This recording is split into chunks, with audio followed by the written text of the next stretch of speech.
Hello everyone, and welcome to Adventures in High Performance Gardening. I'm Lynn Gillespie from the Living Farm, and this is my imaginary friend Marjorie from the Grow Network. She is out all around the world finding great information for you guys. She'll be back next week, but this week I am taking care of the garden for her, and I made something for her this week.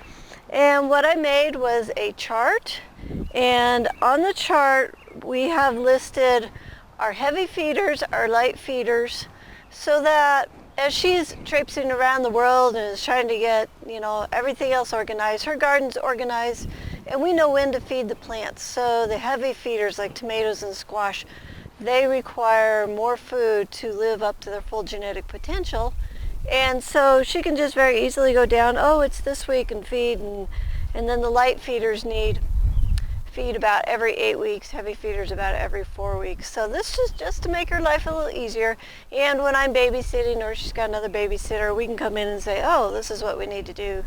So it's just a way to organize and get everything put together really easily. So today we are going to get our harvest. There is a lot of good food here. And I noticed that the garden is a little bit too dry. We've been watering really early in the morning.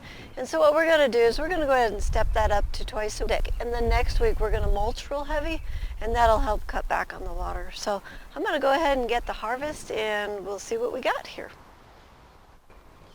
Alrighty, we got a great harvest. And what we harvested today was the greens, because you really need to be harvesting those every week, whether you're here to eat them or not. Get your garden sitter to take them home, donate them, do whatever you need to, but you want to get those picked off so that they're refreshing themselves every week. So this is our kale, and there's probably about a pound there. Our lettuce, we got about a bag and a half, and I'm guessing somewhere around 2 pounds. And then our Swiss chard, there's actually 2 bags of Swiss chard, so there's a lot of Swiss chard. And one of the great things you can do with this is you can just blanch it or saute it and throw it in the freezer and eat it in the wintertime. So there's a lot of great things you can do with it. We didn't harvest the turnips because those can wait another week. We got peas back in the back corner. They are almost ready. They're so close. So when Marjorie gets home, she'll have peas ready to eat. And everything else is just growing and waiting its turn.